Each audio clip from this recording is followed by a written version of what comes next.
नमस्कार विद्यार्थी मित्रांनो मी प्राध्यापक डॉक्टर वैभव इंगळे. तुम्ही पाहताय आपलं इन्फॉर्मेशन कट आहे युट्यूब चॅनल.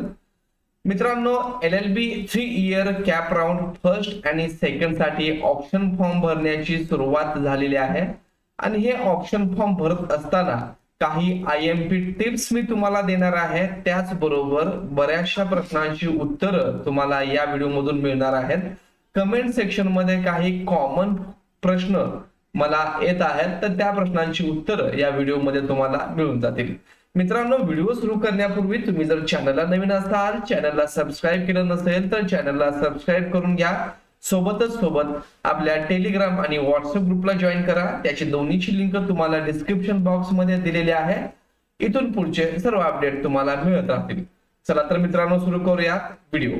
तर मित्रांनो, बरेचसे प्रश्न आहेत विद्यार्थ्यांच्या मनामध्ये, ज्याची उत्तरं आज आपण या व्हिडिओ मध्ये पाहणार आहोत आणि त्याच सोबत काही IMP टिप्स हे प्रश्न पाहत असतानाच तुम्हाला मी देणार आहे, जेणेकरून कमी मार्क्स असतील तरी तुम्हाला ऍडमिशन भेटू शकेल आणि जास्त मार्क असणाऱ्यांचं ऍडमिशन कॅन्सल होणार नाही. चला तर पाहूयात प्रश्न. नंबर फर्स्ट, किती ऑप्शन द्यावे? हा बऱ्याचशा विद्यार्थ्यांचा प्रश्न असतो. कमेंट सेक्शन मध्ये मला प्रश्न आहेत, सर एक ऑप्शन दिला तरी चालेल का, 2 ऑप्शन दिला तरी चालेल का, किंवा मी 10 ऑप्शन दिलेत पण बाकीचे लोक सांगतायत की तो ऑप्शन जास्त द्यायला हवे होतेस, तर मी ऑप्शन किती देऊ? मित्रांनो, ऑप्शन किती द्यावे याला लिमिट नाही. एकूण 162 कॉलेजेस हे तुम्हाला लिस्ट मध्ये दिसतील, तर तुम्ही 162च्या 162 कॉलेजेस देऊ शकता, किंवा एक कॉलेज किंवा 1 ते 2 कॉलेज दिले तरी सफिशियंट आहे. एखाद्या विद्यार्थ्याचं फिक्स असतं की मला जर लागला नंबर तर GLC ला तरच माझं मी लॉ कम्प्लीट करणार आहे, किंवा माझ्या घराजवळचं कॉलेज एखादी लेडीज असेल, सोलापूरची असेल किंवा पुण्याची असेल किंवा इतर कुठल्या जिल्ह्यामधील, तर राहत्या घराच्या जवळ कॉलेज जिथं मी अपडाऊन करू शकते अशाच ठिकाणी कॉलेजला नंबर लागला तरच मी माझं लॉ कम्प्लीट करणार आहे. तर असे स्टुडंट 1 किंवा 2 जास्तीत जास्त ऑप्शन दिले तरी काही हरकत नाही. पण ज्या विद्यार्थ्यांना कमी मार्क्स आहेत अशा विद्यार्थ्यांना मी टिप्स देऊ इच्छितो की त्यांनी जास्तीत जास्त कॉलेज ऑप्शन्स द्या. पण आता जास्तीत जास्त द्या म्हणजे सर्वच्या सर्व द्या असं नाही. ज्या कॉलेजला तुम्ही जाऊ शकता, तुमचा नंबर लागला तर तसेच कॉलेज ऑप्शन द्या, नसेल तर दुसऱ्यांची सीट अडवू नका.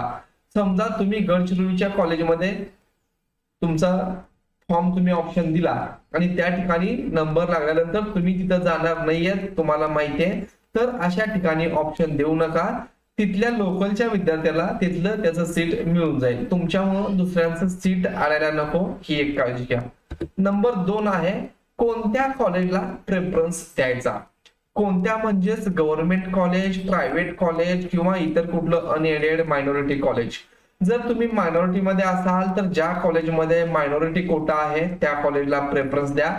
त्याचबरोबर तुम्हाला जास्त मार्क्स असतील, 80% पुढे असतील, 80% तर तुम्ही गव्हर्नमेंट कॉलेजला प्रेफरन्स देऊ शकता.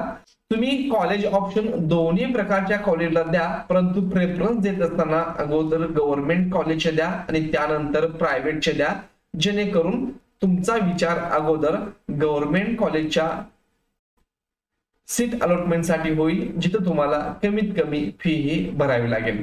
आता कुठलं कॉलेज गव्हर्नमेंट आहे, कुठलं प्रायव्हेट आहे याविषयीचा स्वतंत्र व्हिडिओ आणि कॉलेज वाईज फीजचा व्हिडिओ आपण बनवलेला आहे, तर तो देखील तुम्ही पाहून घ्या. त्याची लिंक मी तुम्हाला डिस्क्रिप्शन बॉक्स मध्ये दिलेली आहे, सोबतच वरती आय सेक्शन मध्ये तुम्हाला ती दिलेली आहे. नंबर 3, कमी मार्क्स आहेत, ऍडमिशन भेटेल का? तर यावरतीच आजचा व्हिडिओ, या टिप्स असणार आहेत. जर तुम्हाला कमी मार्क्स असतील, अगदी 15-20%, 30%, तरी तुम्हाला कॉलेज मिळण्याचं चान्स आहे, परंतु ते खूप कमी चान्सेस आहेत. त्यामुळे तुम्ही काय करा की तुम्ही ज्या कॉलेजमध्ये तुम्हाला ऍडमिशन भेटलं तर तुम्हाला ते मिळू शकलं तर तुम्ही जाऊ शकता, ऍडमिशन घेऊ शकता, तिथे स्टडी कंप्लीट करू शकता. असे मॅक्झिमम ऑप्शन देणं तुम्हाला मस्ट आहे, कंपल्सरी आहे, तरच तुमचा कुठल्या तरी एका कॉलेजला नंबर लागणार आहे.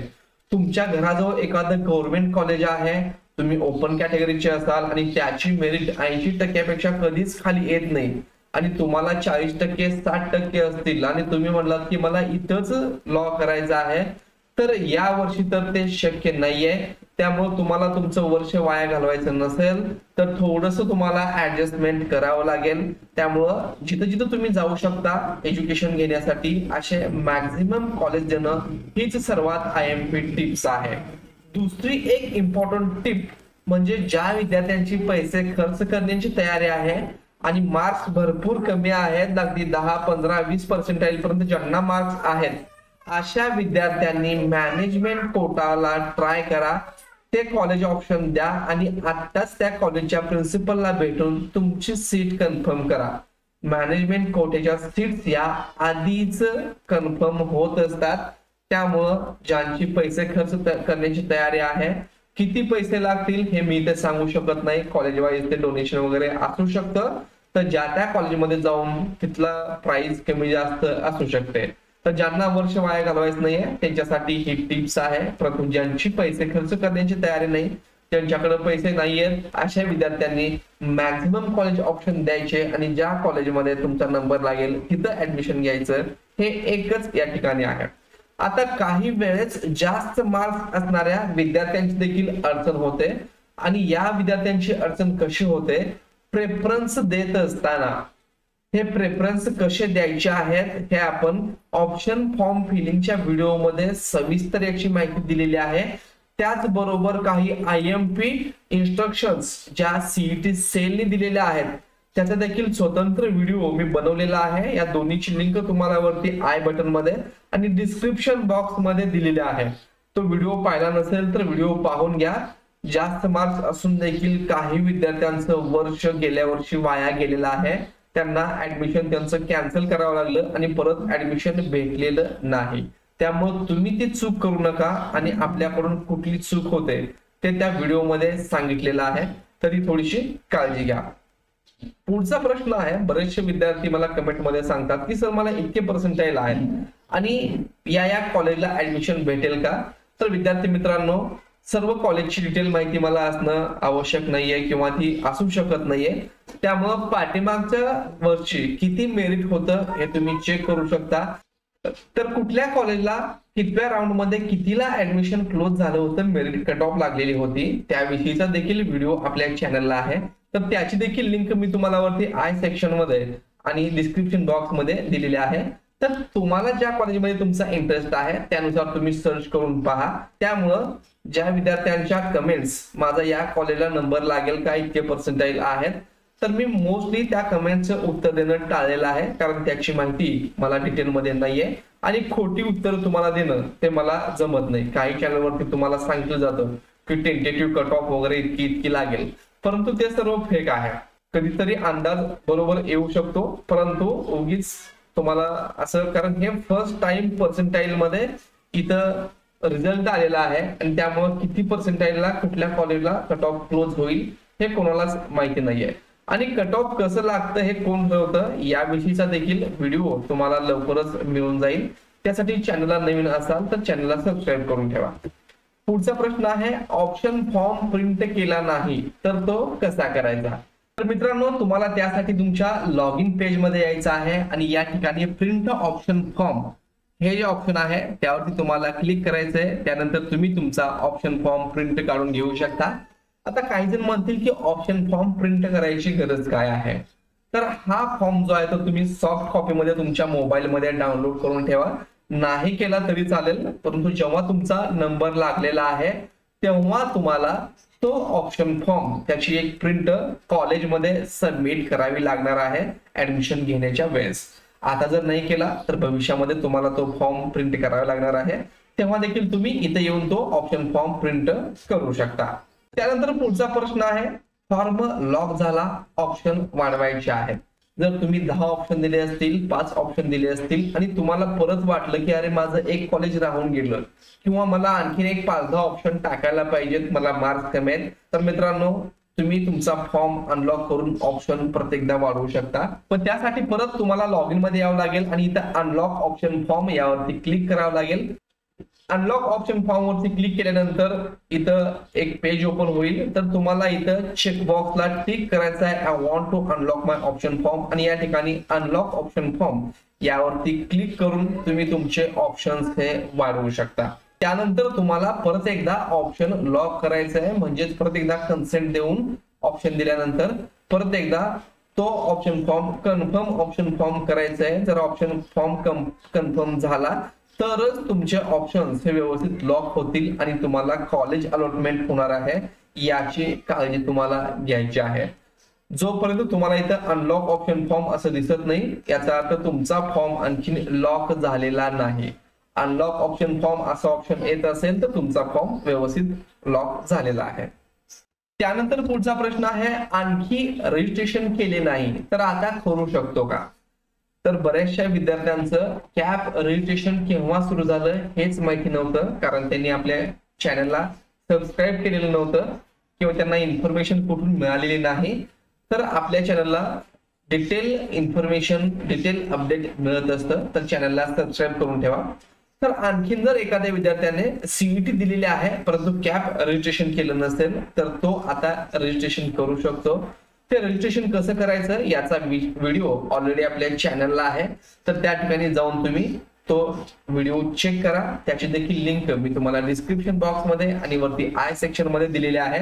त्यावरती क्लिक केल्यानंतर व्हिडिओ ओपन होईल. तो व्हिडिओ पाहून तुम्ही तुमचं रजिस्ट्रेशन कंप्लीट करून घ्या. त्यानंतर पुढचा प्रश्न आहे, नॉट कन्सिडर्ड लिस्ट मध्ये नाव आहे, पुढे काय करायचं? तर जवळपास 6,500 विद्यार्थ्यांचं नाव हे नॉट कन्सिडर्ड लिस्ट मध्ये आलेलं आहे. यापूर्वी देखील मी तुम्हाला सांगितलेलं होतं, फायनल मेरिट लिस्ट मध्ये तुमचं नाव नाही आलं तर तुम्ही फर्स्ट आणि सेकंड कॅप राऊंडला college choices, college options, preference देऊ शकणार नाहीत. आणि आता जर तुमचं नॉट कन्सिडर्ड लिस्ट मध्ये नाव आलं असेल तर तुम्हाला फर्स्ट सेकंड कॅप राऊंड मध्ये काहीही करता येणार नाही. तुम्हाला आता हे जे काही तुमच्या फॉर्म मध्ये मिस्टेक आहेत ते तुम्ही आता एडिट करून त्या चेंज करून घेऊ शकता. परंतु आता जरी हे मिस्टेक्स चेंज केल्या, जे काही तुमची डॉक्युमेंट डिस्क्रिपन्सी असेल किंवा इतर काही चुका झाल्या असतील तर त्या तुम्ही आता करेक्शन करून घ्या. आता करेक्शन केलं तर ते तुमचं थर्ड कॅप राऊंडच्या फायनल मेरिट लिस्ट मध्ये नाव येईल आणि थर्ड कॅप राऊंड साठी तुम्ही कॉलेज ऑप्शन, कॉलेज चॉईसेस देऊ शकता. पुढचा प्रश्न आहे, कॅप फॉर्म एडिट केव्हा करायचा? तर आता जे मी सांगितल्याप्रमाणे ज्यांच्या काही डॉक्युमेंट मध्ये डिस्क्रिपन्सी असेल किंवा ज्यांचं नॉट कन्सिडर्ड लिस्ट मध्ये नाव आलं असेल तर त्यांनी आता सध्या कॅप फॉर्म एडिट करून घेऊ शकता. पण हे कोणाला करता येत आहे? ज्यांचं नॉट कन्सिडर्ड लिस्ट मध्ये नाव आहे अशाच विद्यार्थ्यांना करता येऊ शकतं. ज्यांचं नाव फायनल मेरिट लिस्ट मध्ये आलेलं आहे अशा विद्यार्थ्यांना कुठलेही चेंजेस सध्या करता येणार नाहीत. त्यांना जर चेंजेस करायचे असतील तर सेकंड कॅप राऊंड संपल्यानंतर जो ग्रॅव्हेन्स पिरियड दिलेला आहे किंवा कॅप एडिट साठी, फॉर्म एडिट साठी पिरियड दिलेला आहे तेव्हा त्यांना त्यांचा फॉर्म एडिट करता येऊ शकतो. ज्यांचं आणखी रजिस्ट्रेशन झालेलं नाहीये किंवा ज्यांचं नाव नॉट कन्सिडर्ड लिस्ट मध्ये आहे ते विद्यार्थी आता त्यांच्या नावामध्ये वगैरे त्यांच्या फॉर्म मध्ये चेंजेस करू शकतात. आणि शेवटचं म्हणजे ऍडमिशन साठी कोणते डॉक्युमेंट्स लागतात, तर याविषयीचा देखील डिटेल व्हिडिओ आपल्या चॅनलला आहे. मित्रांनो, हा IM व्हिडिओ आहे. तुम्ही जर आणखी पाहिला नसेल तर हा व्हिडिओ पाहून घ्या, कारण एक जरी डॉक्युमेंट नसेल तर कॉलेजवाले तुमचं ऍडमिशन रिजेक्ट करायलाच बसलेले आहेत. त्यामुळे व्यवस्थित सर्व डॉक्युमेंट्स घेऊन जा आणि तुम्हाला फर्स्ट कॅप राऊंडच्या कॉलेज अलॉटमेंट साठी शुभेच्छा. धन्यवाद.